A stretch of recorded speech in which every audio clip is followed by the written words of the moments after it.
Welcome back to another edition of the Kicker's Corner, where today is the first official episode of the Traveling Dojo.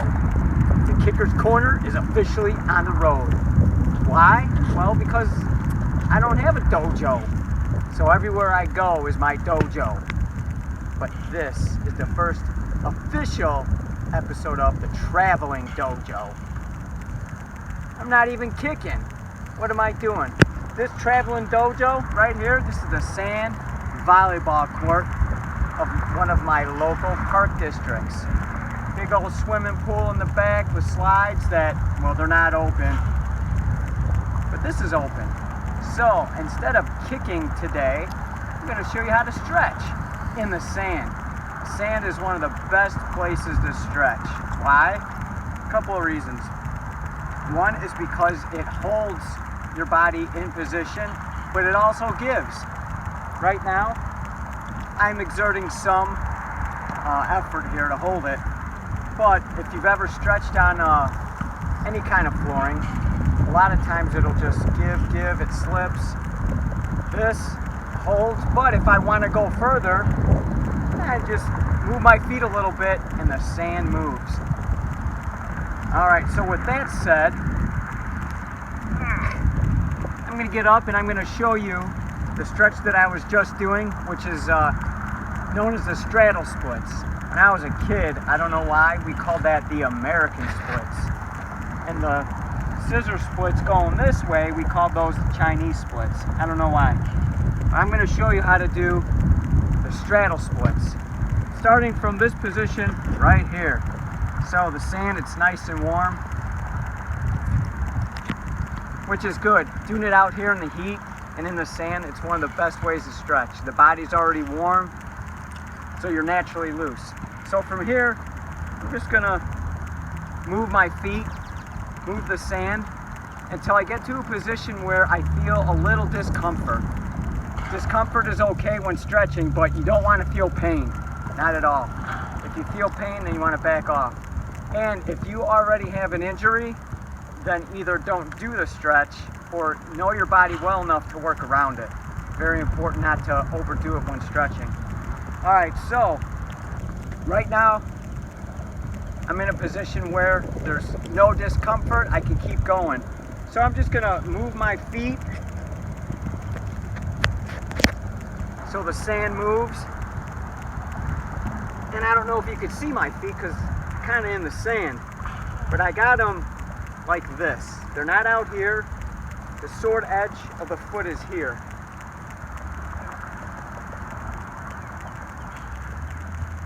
Buried treasure right there. All right. So there's my feet right there. Now, as I'm holding it here, I can feel the hips getting stretched a lot. And this is, in this position right here, you'll feel in the hips a lot. Okay, once I get to that position, I hold it for a little bit, maybe 15 to 30 seconds, depending on how flexible you are, how in shape you are to do this. You might hold it up to a minute. Then, I'm gonna keep my back straight. I'm not gonna arch it. I wanna keep it straight. The further down I go, the more I'll feel in my hips, but also my hamstrings. And I can come down here all the way to my arms and my elbows, like so. And if I rock back and forth just a little bit, I'm gonna get more of a stretch in the hips, like so.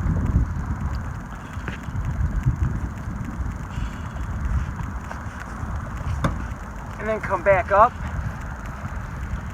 and hold it. And then when I'm ready to come up out of it, whoa, I'm stuck. Oh, I need help. No, not really. I can just put my hands down like so, come up like that. All right, so what is the purpose of that other than stretching? It looks fun, it's cool, or whatever. How does that benefit me? Well, in everyday life, it's good to be flexible. So just that right there. But from a kicking standpoint, that stretch is good for the side kick because it incorporates the same muscles. So I'm here, my hips, some of the hamstrings too. So when I do my side kick, I need hip flexibility. When I do my chamber, out here. So that's very good for the side kick and also the hook kick. All right, now from here I can transition into the scissor splits. I was gonna just stay at the straddle splits, but I'm on a roll. So from here I can just shift this way.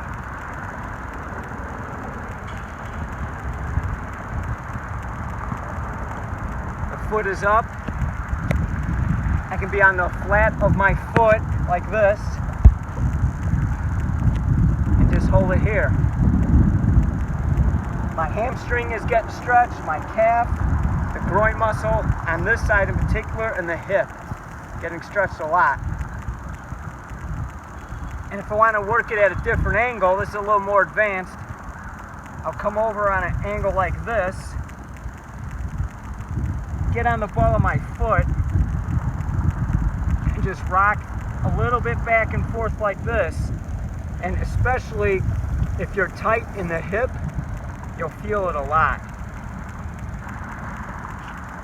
And then I can come back this way. Now I'm on the inner part of my foot back here, supporting my body with my arm on the outside of my lead leg. And just back and forth, nice and easy, go gently. And then I'll really feel the hip and the groin get stretched here. And then if I want to add to that, I'll take a deep breath and reach. And I'll feel that pull even more. Come back over, now I'm on my back foot is now on the instep. And I can lean forward, come back up, and now go to the other side.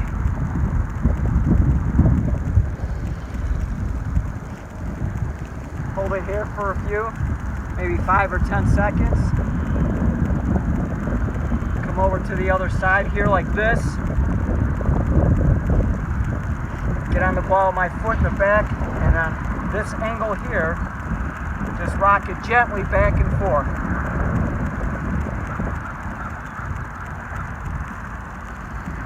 Come back to the middle this way.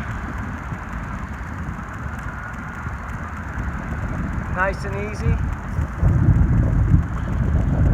Come back to the beginning position. Back straight, lean forward. Now I'm going to breathe in and reach up.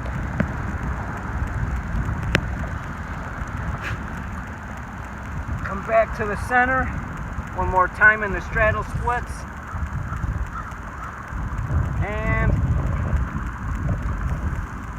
there you have it. 2 very important stretches. So the straddle splits, from a kicking perspective, good for a side kick. What's this good for? I'll go this way. The wind's blowing this way, and I don't want to be kicking sand in anyone's face. But this one is really, the scissor splits that I just did, good for axe kick. I'll kick a little back so I don't blow sand in anyone's face. So from here, axe kick, right here.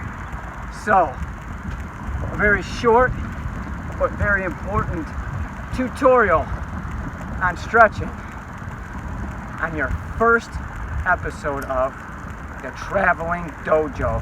So, till next time, keep on kicking on.